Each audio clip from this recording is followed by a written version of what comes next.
Jesus sobe ao céu, o Espírito desce e a igreja nasce, Atos 1 a 3. Jesus permanece com os discípulos por 40 dias. Durante esse período, ele aparece repetidas vezes, confortando, ensinando e confirmando que realmente venceu a morte.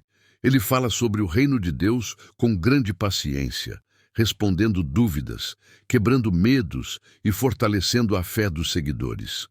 Os discípulos se reúnem frequentemente, ainda assustados com os acontecimentos recentes, mas cada aparição de Jesus traz paz e renova a esperança deles. Ele come com eles, caminha com eles e mostra sinais de que está realmente vivo, transformando o ambiente onde chega. 4:8. A promessa do Espírito Santo e a pergunta dos discípulos.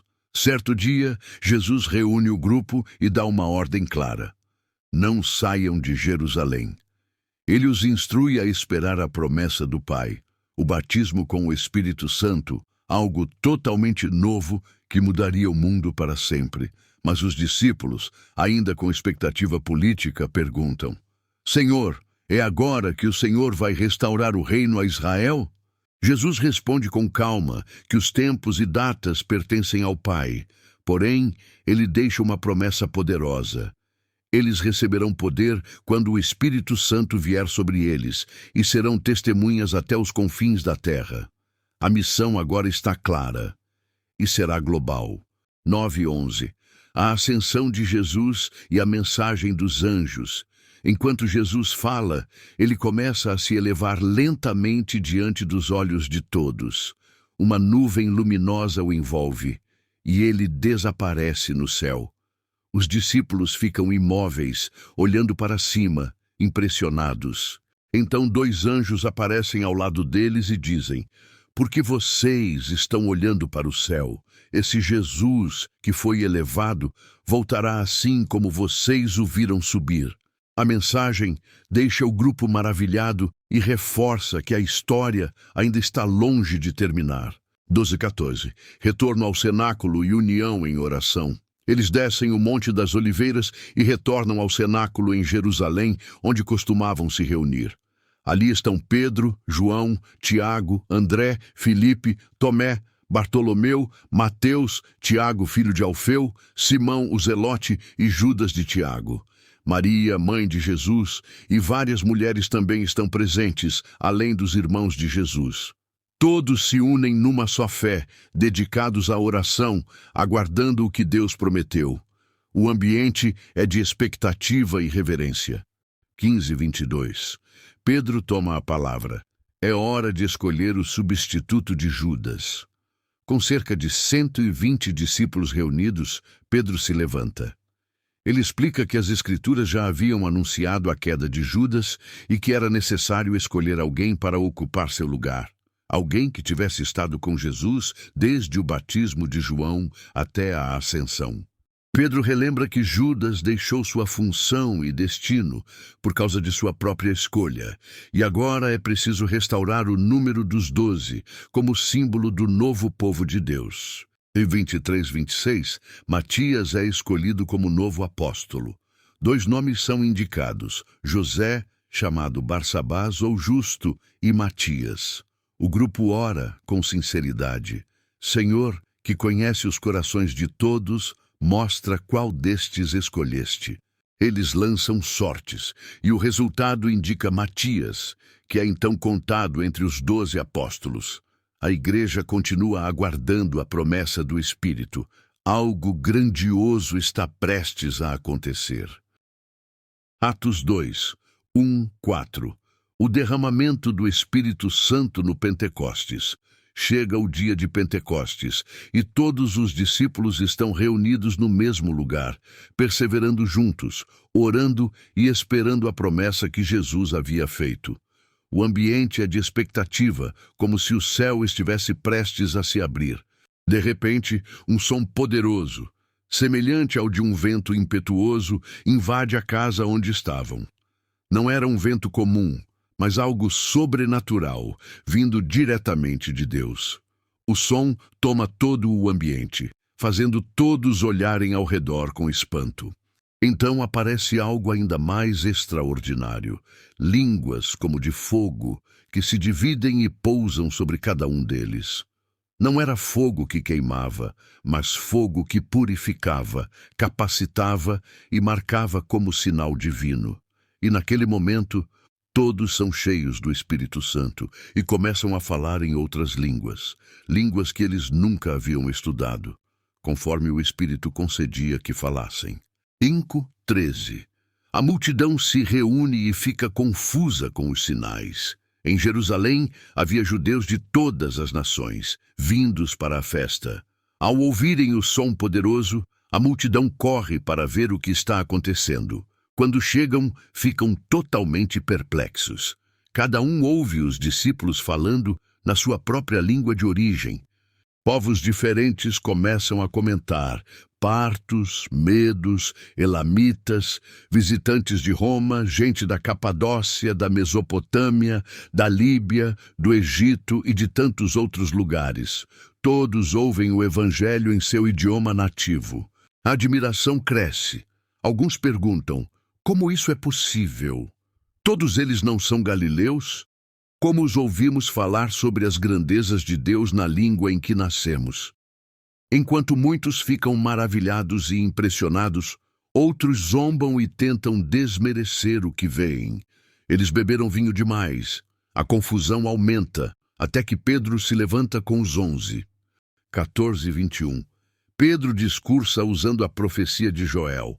Pedro ergue a voz com autoridade e pede atenção. Ele deixa claro: ninguém aqui está bêbado, ainda é cedo demais para isso. Então explica que tudo o que está acontecendo é o cumprimento direto da profecia de Joel. Nos últimos dias, Deus derramaria seu espírito sobre toda a carne. Jovens teriam visões, velhos sonhariam sonhos, homens e mulheres profetizariam, e sinais aconteceriam na terra e no céu. Pedro declara que aquele momento marca o início de um novo tempo. Um tempo em que Deus alcançaria todas as nações. Um tempo em que o Espírito Santo estaria disponível para todos que invocassem o nome do Senhor. 22:28. Pedro fala da vida, morte e ressurreição de Jesus. Agora Pedro volta seu discurso diretamente ao centro da mensagem. Jesus Cristo. Ele relembra que Jesus foi aprovado por Deus com milagres, maravilhas e sinais. Porém, mesmo assim, foi entregue para ser crucificado. Mas essa morte não foi surpresa. Ela já havia sido anunciada pelo plano soberano de Deus. Com firmeza, Pedro afirma que a morte não pôde deter Jesus. Deus o ressuscitou, rompendo as cadeias da morte, cumprindo o que Davi havia profetizado sobre o Messias, que ele não seria abandonado no túmulo e que sua carne não veria a corrupção. Pedro explica que Jesus vive e que ele mesmo é testemunha desse fato. 29:36. A exaltação de Jesus e a conclusão poderosa de Pedro. Pedro continua explicando que Davi, embora rei e profeta, morreu e foi sepultado. Seu túmulo está ali até aquele dia. Mas Jesus não, ele ressuscitou e foi exaltado à direita de Deus. Pedro declara com clareza absoluta: o derramamento do Espírito que todos estão vendo e ouvindo só é possível porque Jesus está vivo e glorificado. E ele conclui com uma frase que corta os corações: a esse Jesus que vocês crucificaram, Deus o fez Senhor e Cristo. A multidão fica profundamente comovida, sentindo que precisa dar uma resposta. 27:41. A conversão de 3.000 pessoas, atordoados e emocionados, muitos perguntam a Pedro e aos apóstolos: o que devemos fazer? Pedro responde: arrependam-se e sejam batizados em nome de Jesus Cristo para perdão dos pecados, e vocês receberão o dom do Espírito Santo. Ele explica que a promessa é para eles, para seus filhos e para todos os que ainda estão longe, todos quantos o Senhor chamar. Pedro continua falando com convicção, exortando-os a se afastarem daquela geração corrompida. E naquele mesmo dia, cerca de 3.000 pessoas aceitam a mensagem. se arrependem e são batizadas. A igreja nasce com força, unidade e poder. 42, 47, a vida da igreja, comunhão, milagres e crescimento diário. Os recém-convertidos passam a seguir firmemente o ensino dos apóstolos. Eles se reúnem para orar, partir o pão, aprender, compartilhar a vida. Há um senso profundo de reverência entre todos. Deus realiza muitos sinais e maravilhas pelas mãos dos apóstolos. A comunidade vive em união. Quem tem mais divide com quem tem menos. Eles comem juntos com alegria, sinceridade e gratidão. Todos os dias se reúnem no templo e também de casa em casa. A fé deles se torna visível para toda a cidade. E dia após dia, o Senhor acrescenta novos salvos. A igreja cresce de maneira viva, constante e sobrenatural.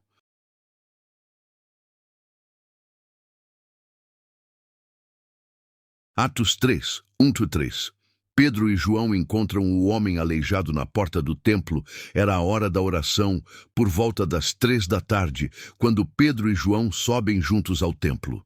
A cidade está movimentada, com pessoas indo e vindo, muitas carregando ofertas, outras caminhando apressadas para não perder o momento de oração. Na porta chamada Formosa, uma entrada conhecida por sua beleza e por ser um ponto muito frequentado, está um homem que nunca havia conseguido andar desde o nascimento. Todos o conheciam. Ele era levado todos os dias até ali para pedir esmolas às pessoas que entravam. Ao perceber Pedro e João se aproximando, o homem estende a mão, esperando receber alguma moeda, como fazia com tantas outras pessoas que passavam por ali. 4:7. O olhar de Pedro e o milagre inesperado. Pedro fixa os olhos nele, assim como João. Ambos param diante do homem e Pedro diz: "Olhe para nós." O homem os encara imediatamente, acreditando que algo lhe seria dado. Então, Pedro declara com firmeza e compaixão: "Não tenho prata nem ouro, mas o que tenho, isso te dou. Em nome de Jesus Cristo, o Nazareno, levanta-te e anda." Pedro o segura pela mão direita e o ajuda a se levantar. E naquele instante, algo sobrenatural acontece. Os pés e tornozelos do homem ficam fortes. Ele se ergue pela primeira vez na vida. 8:10. O homem anda, salta e louva a Deus. O povo fica maravilhado. Com força nova em seu corpo, o homem começa a andar, depois a saltar e finalmente a correr. Ele segue Pedro e João para dentro do templo, louvando a Deus em voz alta, cheio de alegria. As pessoas dentro do templo o reconhecem imediatamente. Ele é o mesmo homem que todos viam há anos pedindo esmolas na Porta Formosa. A multidão fica completamente surpresa.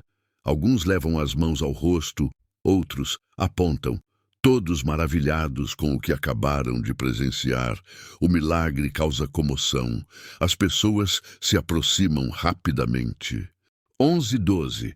A multidão se reúne no pórtico de Salomão e Pedro começa a explicar. O homem curado não se afasta de Pedro e João. Ele segura firme nos dois, como quem não quer perder seus salvadores. Toda a multidão corre até eles no pórtico de Salomão, espantada com o que está acontecendo. Vendo a aglomeração e a admiração das pessoas, Pedro toma a palavra e pergunta: "Homens de Israel, por que vocês estão impressionados com isso? Por que olham para nós como se tivéssemos feito este homem andar por nosso próprio poder ou piedade?" Pedro deixa claro que o milagre não veio deles, mas de algo muito maior. 13:16. Pedro aponta para Jesus como a fonte do milagre. Pedro continua, dizendo que o Deus de Abraão, Isaque e Jacó, o Deus dos patriarcas, glorificou o seu servo Jesus. Ele lembra que o povo havia rejeitado Jesus, entregando-o a Pilatos, mesmo quando Pilatos queria soltá-lo. Eles escolheram libertar um assassino e mataram o autor da vida. Mas Deus ressuscitou Jesus dos mortos, e Pedro afirma que eles são testemunhas disso. Então Pedro revela o segredo do milagre. É pela fé no nome de Jesus que este homem foi curado. A fé que vem por ele restaurou completamente este homem diante de todos vocês. O foco agora não é o milagre, mas quem realizou. 17:21.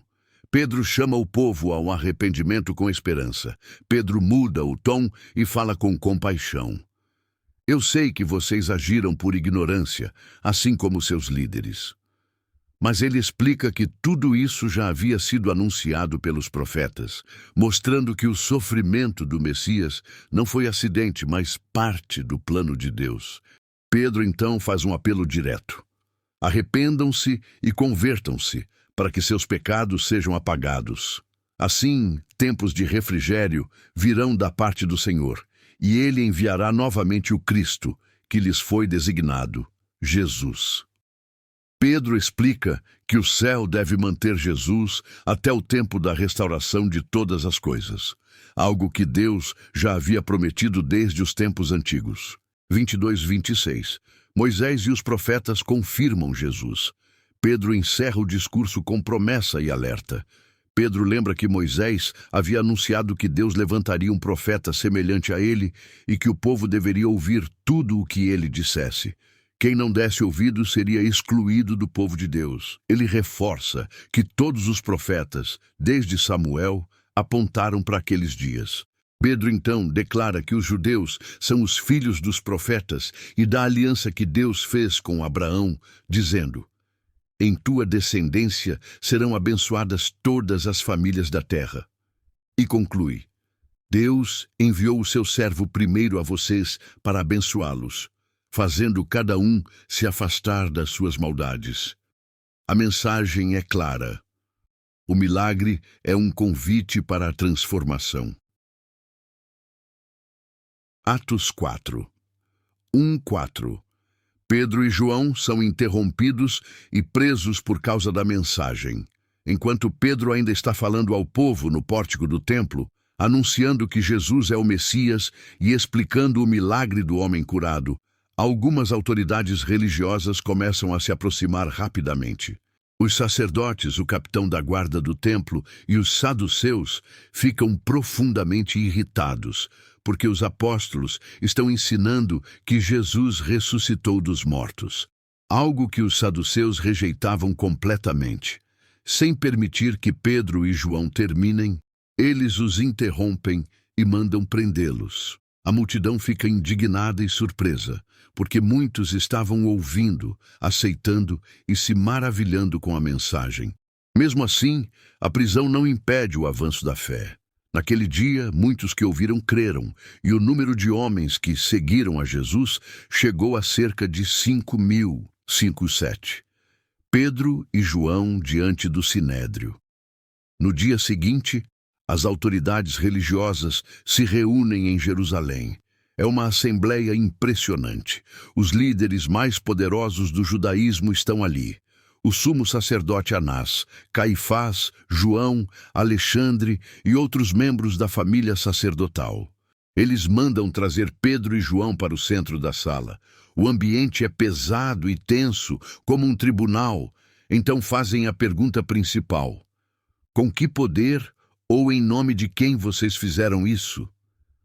O objetivo é claro: intimidar, pressionar e tentar fazer os apóstolos recuarem. 8:12. Pedro, cheio do Espírito Santo, declara que o poder vem de Jesus. Pedro, porém, não se intimida. Cheio do Espírito Santo, ele responde com coragem: governantes e líderes do povo, se hoje somos interrogados por causa de um ato de bondade feito a um homem aleijado e sobre como ele foi curado, saibam todos vocês que foi em nome de Jesus Cristo, o Nazareno, aquele que vocês crucificaram e que Deus ressuscitou, que este homem está curado diante de vocês. Pedro vai ainda mais longe. Ele cita as Escrituras e afirma: Jesus é a pedra que vocês rejeitaram, mas que se tornou a pedra angular, e não há salvação em nenhum outro nome debaixo do céu, dado entre os homens, pelo qual devamos ser salvos. A ousadia de Pedro surpreende todos no tribunal. 13:14. Os líderes ficam admirados com a coragem dos apóstolos, ao observar a firmeza com que Pedro e João falam. Os membros do Sinédrio percebem que eles são homens simples, sem educação formal nas escolas rabínicas. Ainda assim, sua coragem é evidente. Eles reconhecem algo inconfundível. Estes homens estiveram com Jesus. Além disso, o homem curado está ali, de pé, ao lado deles. Saudável, firme, vivo, não há como negar o milagre. Por mais que quisessem acusar, não encontram argumento algum. E 18. O Sinédrio tenta calar os apóstolos. Sem ter o que dizer, eles mandam retirar Pedro e João da sala para discutir entre si. Eles conversam preocupados.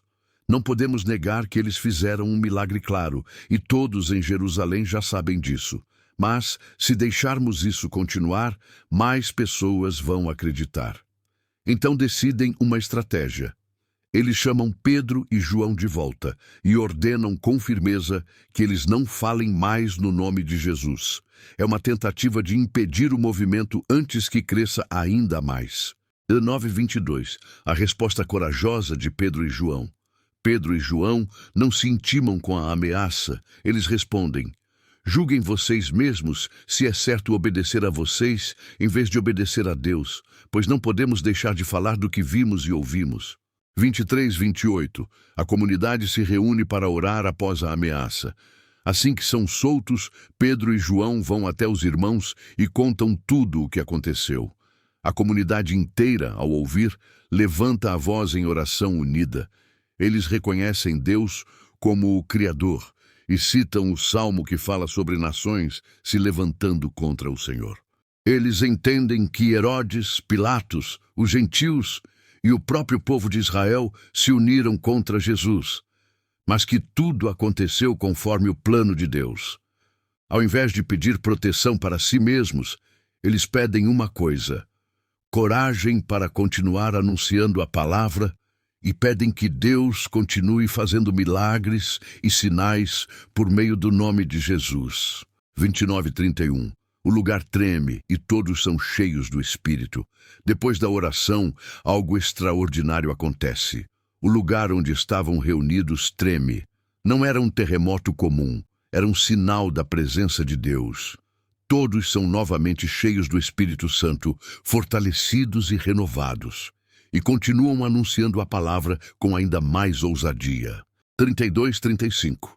A unidade da igreja e o espírito de generosidade. A multidão dos que creram formava um só coração e uma só alma. Ninguém dizia que o que possuía era exclusivamente seu. Todos compartilhavam o que tinham. Com grande poder, os apóstolos davam testemunho da ressurreição do Senhor Jesus e a graça de Deus era evidente sobre todos. Ninguém passava necessidade. Os que tinham propriedades vendiam e entregavam o valor aos pés dos apóstolos, que distribuíam conforme a necessidade de cada um. Era uma comunidade transformada, viva e unida. 36:37. Barnabé, um exemplo de generosidade. Entre os discípulos havia um homem chamado José, um levita de Chipre. Os apóstolos o apelidaram de Barnabé, que significa filho da consolação, um nome que combinava com seu caráter bondoso e encorajador. Barnabé possuía um campo, vendeu-o e colocou o valor aos pés dos apóstolos, mostrando seu amor pela obra e sua confiança na comunidade. Ele se tornaria, no futuro, um dos grandes líderes da fé, companheiro de Paulo e exemplo para toda a igreja. Atos 5:1-4. Ananias e Safira tentam enganar a comunidade. No meio daquela grande onda de generosidade e sinceridade dentro da igreja, surge um episódio trágico envolvendo um casal, Ananias e Safira. Eles vendem uma propriedade, assim como muitos outros haviam feito, mas decidem combinar algo entre si. Entregar apenas parte do dinheiro, enquanto fingiam estar entregando tudo. Ananias leva a quantia até os apóstolos, tentando parecer tão generoso quanto Barnabé e outros que haviam doado tudo. Mas Pedro, guiado pelo Espírito Santo, confronta a mentira. Ananias, por que Satanás encheu seu coração para mentir ao Espírito Santo e reter parte do valor? Antes de vender, o terreno não era seu, e depois de vendido, o dinheiro não estava sob seu controle. Como pôde pensar em fazer uma coisa dessas? Você não mentiu aos homens, mas a Deus. O clima fica pesado. Não é sobre o dinheiro, mas sobre a falsa aparência, a tentativa de enganar Deus e a comunidade. 5:6. A queda repentina de Ananias. Assim que ouve as palavras de Pedro, Ananias cai no chão e morre imediatamente. O impacto é enorme. Os jovens da comunidade se aproximam, envolvem seu corpo, levam-no para fora e o sepultam. Um temor profundo toma conta de todos que ouviram o que aconteceu. 7:10. Safira chega sem saber o que ocorreu e enfrenta a mesma verdade. Cerca de 3 horas depois, Safira entra sem saber do destino de seu marido. Pedro pergunta diretamente: Diga-me, foi este o valor pelo qual vocês venderam o terreno? Ela confirma a mentira, repetindo o combinado com Ananias. Então Pedro diz: Como vocês tiveram coragem de se colocar de acordo para tentar o Espírito do Senhor? Veja, os pés dos que sepultaram seu marido estão à porta, e eles levarão você também. No mesmo instante, Safira cai e morre.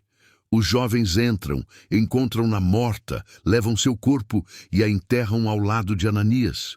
A comunidade inteira e todos que ouviam falar do caso ficaram tomados por profundo temor.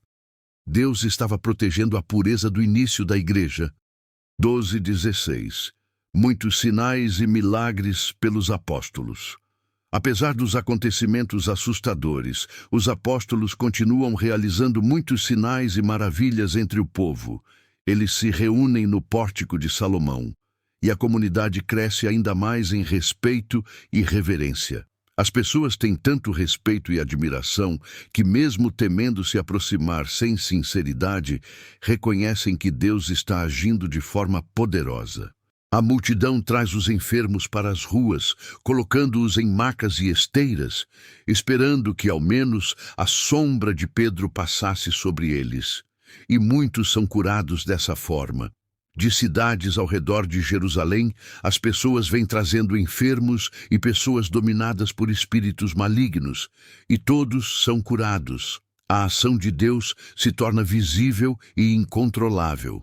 17:18. Os apóstolos são presos novamente.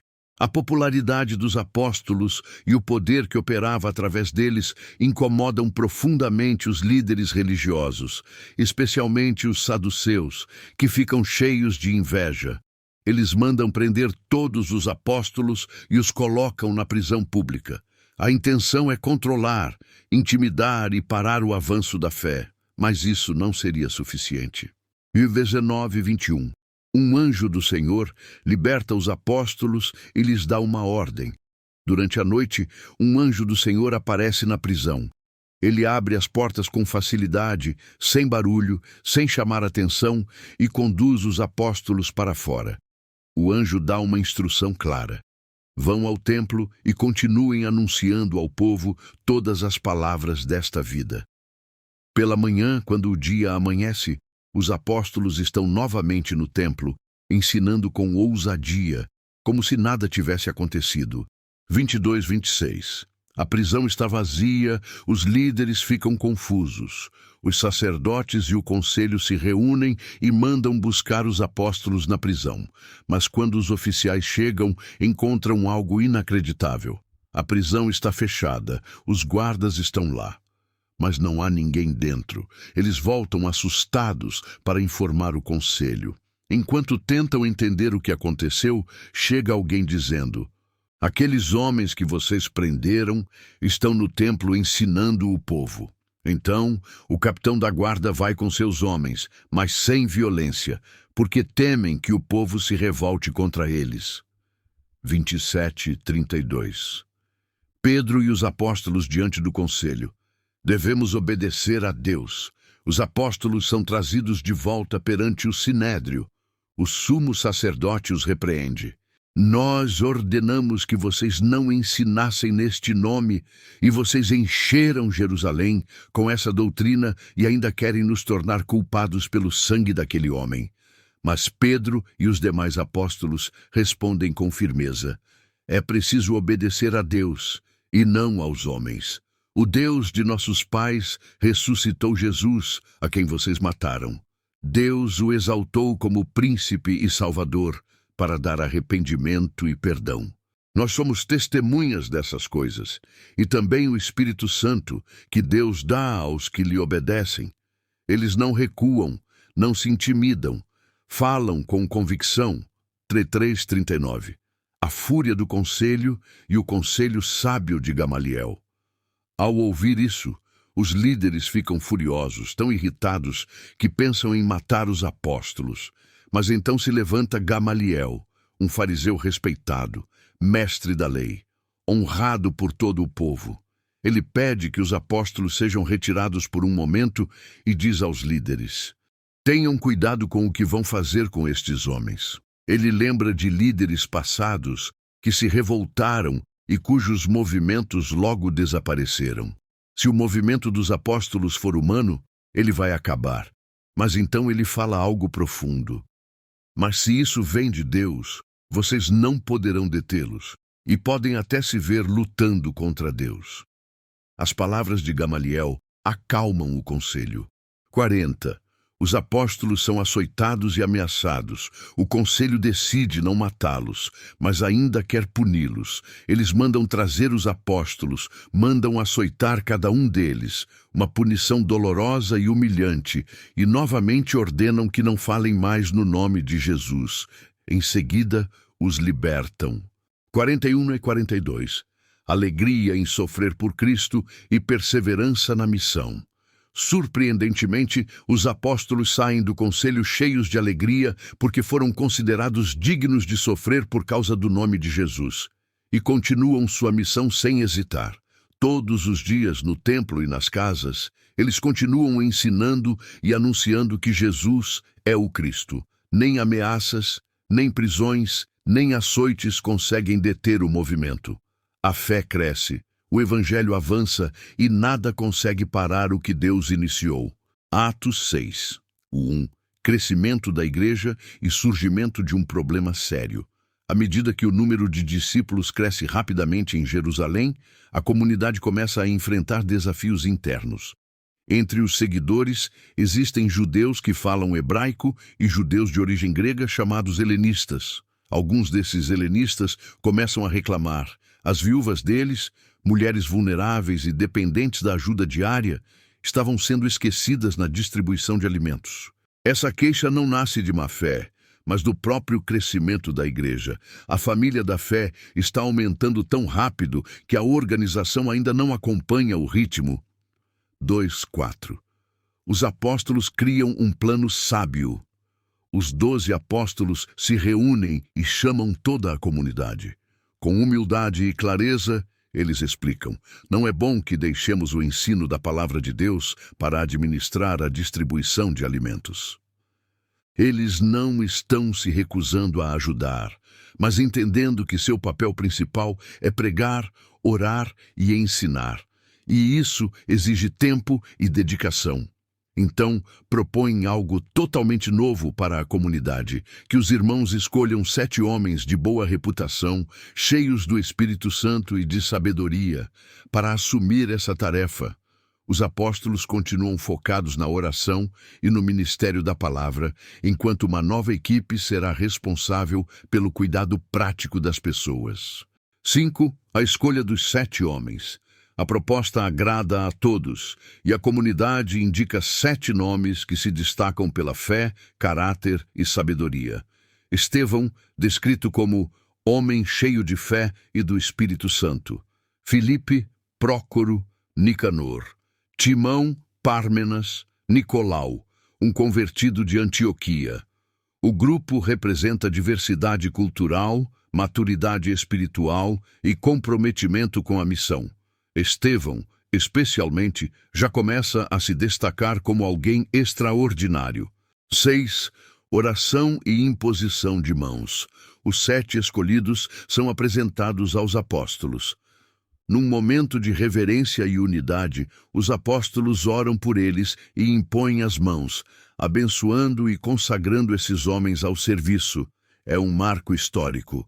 Nasce oficialmente o que muitos consideram o primeiro grupo de diáconos da igreja, pessoas dedicadas a servir. 7. A igreja cresce ainda mais. Com a nova organização, a palavra de Deus se expande com mais força.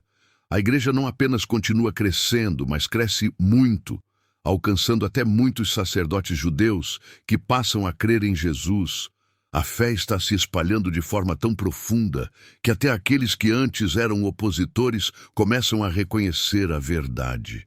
8:10. Estevão se torna uma figura poderosa. Entre os 7, Estevão se destaca de forma extraordinária. Ele realiza grandes maravilhas e sinais entre o povo. Sua fé é firme, sua sabedoria é impressionante, e o Espírito Santo age através dele com grande poder. Mas isso desperta oposição. Alguns homens pertencentes à chamada Sinagoga dos Libertos começam a discutir com Estevão. Eram judeus vindos de vários lugares do Império: Cirene, Alexandria, Cilícia e Ásia.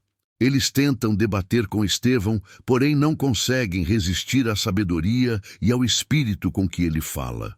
Seu entendimento das Escrituras e sua ousadia impressionam até seus adversários. 11:14. Início da perseguição contra Estevão. Incapazes de vencê-lo com argumentos, seus oponentes apelam para a falsidade. Subornam homens para dizerem que ouviram Estevão blasfemar contra Moisés e contra Deus. A acusação é extremamente séria. A cidade se agita. O povo, os anciãos e até os mestres da lei se unem para prendê-lo. Eles arrastam Estevão à presença do Sinédrio, o mesmo conselho que julgou Jesus e perseguiu os apóstolos. Ali, falsas testemunhas declaram: este homem não para de falar contra este lugar santo e contra a lei.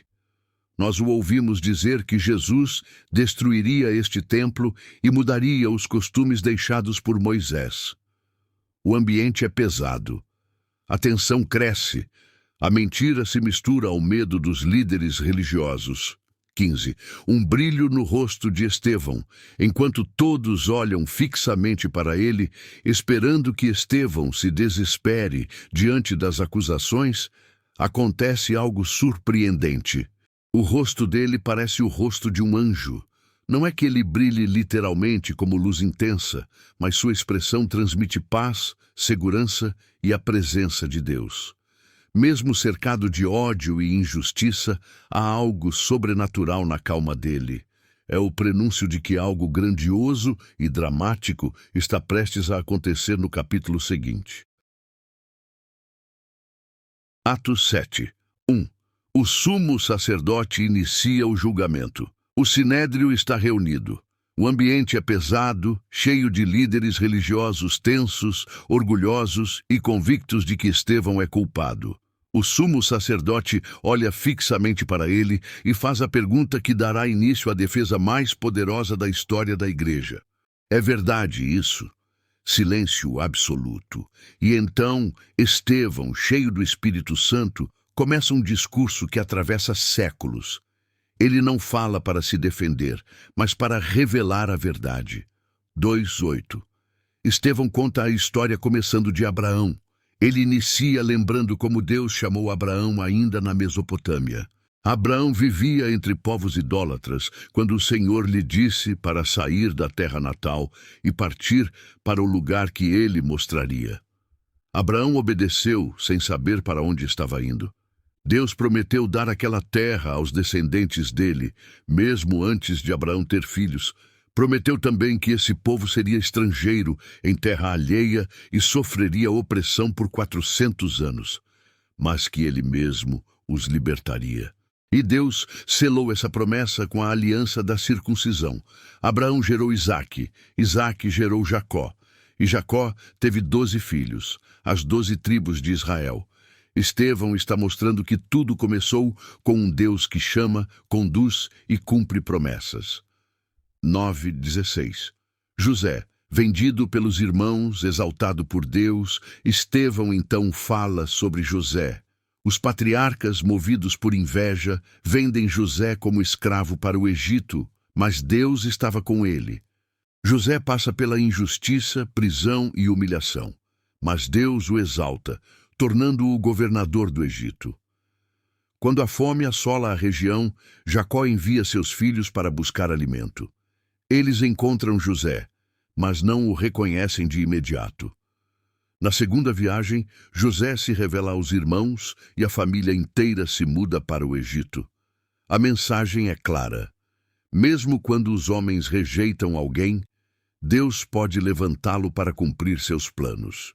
17:22. A história avança até Moisés. O tempo passa. As promessas feitas a Abraão se aproximam de se cumprir.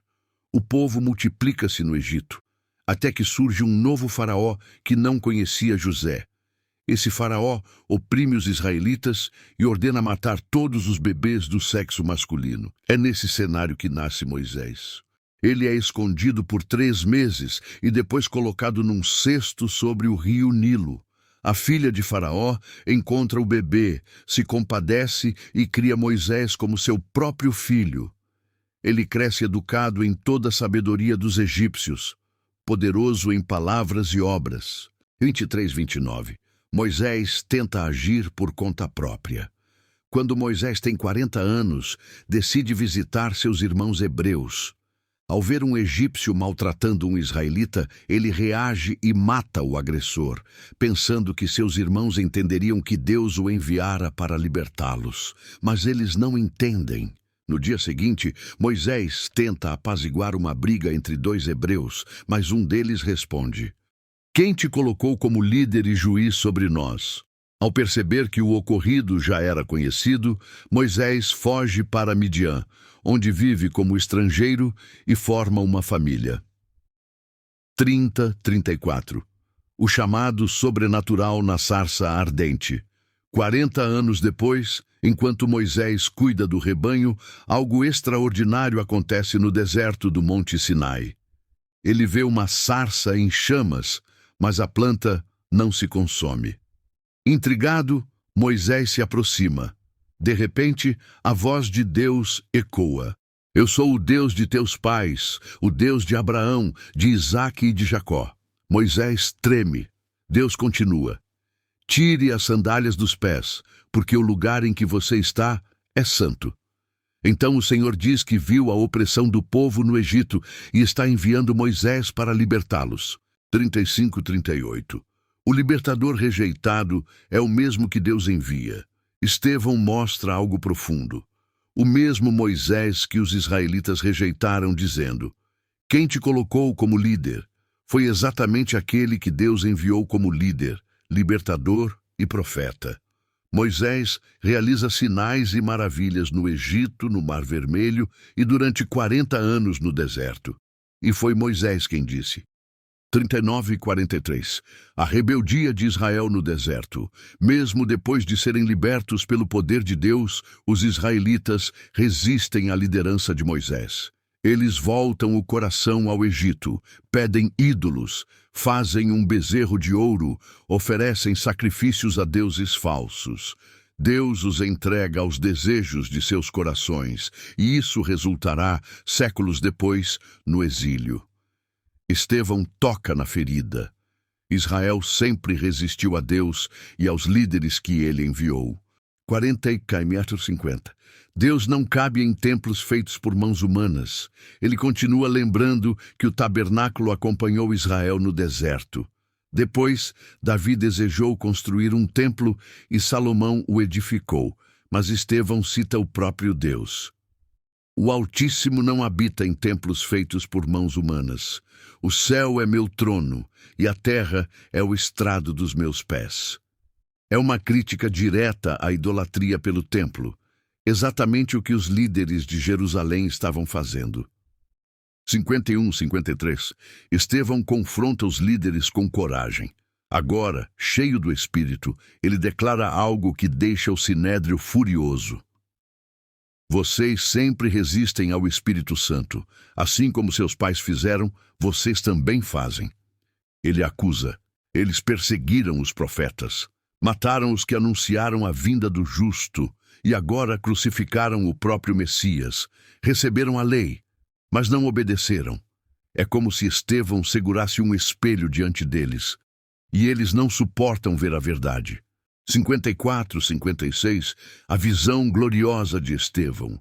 Os líderes rangem os dentes de raiva, mas Estevão, cheio do Espírito Santo, levanta os olhos para o céu e vê algo extraordinário, a glória de Deus, e Jesus em pé à direita do Pai, não sentado, em pé, como quem recebe e honra o primeiro mártir da igreja. Estevão exclama: Eu vejo o céu aberto e o Filho do Homem em pé à direita de Deus. Eles não suportam ouvir isso. 57 e 60, a morte de Estevão, o primeiro mártir. Os líderes tapam os ouvidos, gritam e avançam sobre ele. Arrastam-no para fora da cidade e começam a apedrejá-lo. As pedras atingem Estevão, mas ele ora: Senhor Jesus, recebe o meu espírito. Caindo de joelhos com o corpo ferido, ele clama com voz forte: Senhor, não os culpes por este pecado. E então ele adormece. Ao lado, segurando as capas dos que o apedrejam, está um jovem chamado Saulo. Esse momento mudará a história. Atos 8, 1-3. Grande perseguição e o avanço inesperado do Evangelho. Após a morte de Estevão, um clima de terror toma conta de Jerusalém. A perseguição se intensifica de forma brutal. Os líderes religiosos decidem eliminar a fé cristã enquanto ainda pode ser contida. Um jovem fariseu chamado Saulo, cheio de zelo religioso e convicção cega, assume um papel central nessa perseguição. Ele não está satisfeito em apenas aprovar a morte de Estevão. Agora ele quer destruir a igreja por completo. Influenciado por seu orgulho e por sua crença na lei, Saulo entra de casa em casa, prende homens e mulheres, arrasta-os pelas ruas e os entrega às autoridades. O medo se espalha. A igreja, que até então estava reunida principalmente em Jerusalém, é dispersa por Judeia e Samaria. A única exceção são os apóstolos, que permanecem na cidade. Mas o que parecia o pior momento da fé cristã se torna um dos maiores motores da evangelização na história. A perseguição empurra os discípulos para fora, e eles vão anunciando a palavra por onde passam. 4:8. Filipe em Samaria. Milagres, libertações e grande alegria. Entre os que se espalham está Filipe, um dos 7 homens escolhidos junto com Estevão. Ele vai para Samaria, uma região desprezada pelos judeus, e começa a pregar Cristo com ousadia. As multidões prestam atenção às suas palavras, não apenas pela mensagem, mas também pelos sinais impressionantes que acontecem.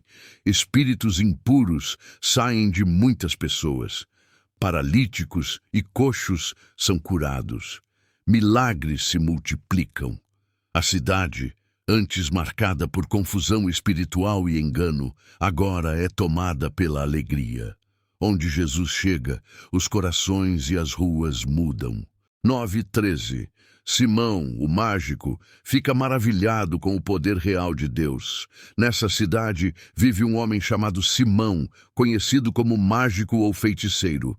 Ele enganava o povo com artes ocultas, e muitos o consideravam alguém cheio de poder. Mas quando Filipe prega a mensagem do reino de Deus e do nome de Jesus Cristo, algo acontece que Simão nunca viu. Pessoas realmente se arrependem. Pessoas realmente são libertas. Pessoas realmente são curadas.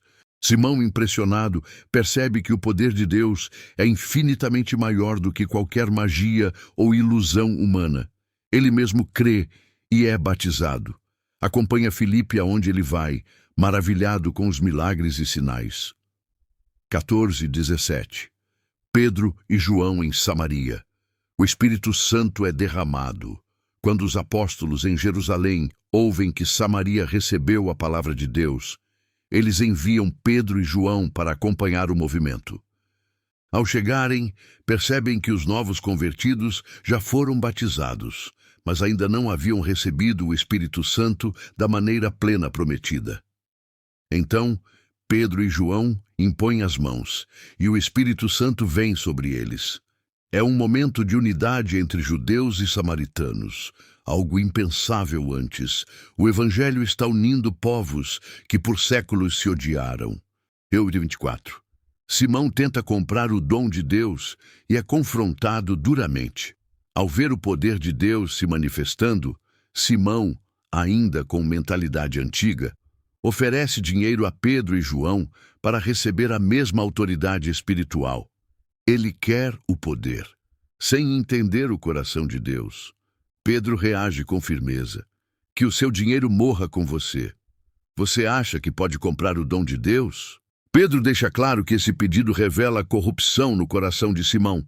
A salvação é graça, o poder é graça, tudo é graça.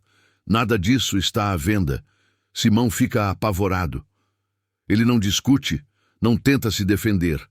Apenas implora que os apóstolos orem para que nada daquelas palavras se cumpra contra ele. É um momento de disciplina espiritual, mas também de misericórdia. 25. O Evangelho continua avançando. Depois de cumprir sua missão em Samaria e anunciar a palavra em várias aldeias samaritanas, Pedro e João retornam a Jerusalém. O que começou com perseguição se transformou num novo avivamento. 26, 29. Filipe e o chamado sobrenatural no deserto. De repente, um anjo do Senhor aparece e diz a Filipe: vá para o sul, para o caminho que desce de Jerusalém a Gaza. Esse é um caminho deserto, isolado, solitário, mas Filipe não questiona, ele obedece imediatamente. Ao chegar ali, ele vê uma carruagem imponente, pertencente ao tesoureiro da rainha da Etiópia, um homem importante, devoto e temente a Deus. Esse etíope está lendo o livro do profeta Isaías enquanto viaja. Então o Espírito Santo fala claramente ao coração de Filipe: aproxime-se dessa carruagem, e ele corre até ela. 35. Filipe explica Isaías e revela Jesus ao etíope. Filipe ouve o etíope lendo Isaías 53, um trecho que descreve o sofrimento do Messias. Ele pergunta: você entende o que está lendo? O etíope responde: como posso entender se ninguém me explicar? Ele chama Filipe para subir e sentar-se ao seu lado. A passagem fala do servo sofredor. Como uma ovelha, ele foi levado ao matadouro. O etíope pergunta: de quem o profeta está falando? De si mesmo ou de outra pessoa? Então, começando por aquela escritura, Filipe anuncia Jesus, o cordeiro que se entregou, o justo que sofreu, o Salvador prometido. O deserto se transforma em sala de aula, a carruagem se transforma em altar. 36, 38. O batismo no caminho. Enquanto continuam a viagem, o etíope vê água e exclama: aqui há água. O que me impede de ser batizado? Eles descem da carruagem, entram juntos na água e Filipe o batiza. Ele entra na água como buscador e sai como discípulo. 39 e 40. O Espírito arrebata Filipe e o etíope segue alegre. Quando saem da água, algo sobrenatural acontece. O Espírito do Senhor arrebata Filipe, tirando-o dali repentinamente. O etíope olha em volta, percebe que Filipe desapareceu, mas sua reação não é de medo. Ele segue seu caminho cheio de alegria. Filipe aparece depois em Azoto e continua pregando de cidade em cidade até chegar em Cesareia. O Evangelho está cruzando fronteiras, vencendo perseguições, alcançando povos distantes, e isso é apenas o começo. Ei, antes de você ir embora, não esquece de se inscrever no canal. Deixa o like porque isso ajuda muito o nosso trabalho aqui. E se você gostou desse conteúdo, ativa o sininho para não perder nenhum dos próximos vídeos. Ah, e aproveita para dar uma passada nos outros vídeos do canal. Tem muita coisa boa esperando por você. Valeu e até a próxima.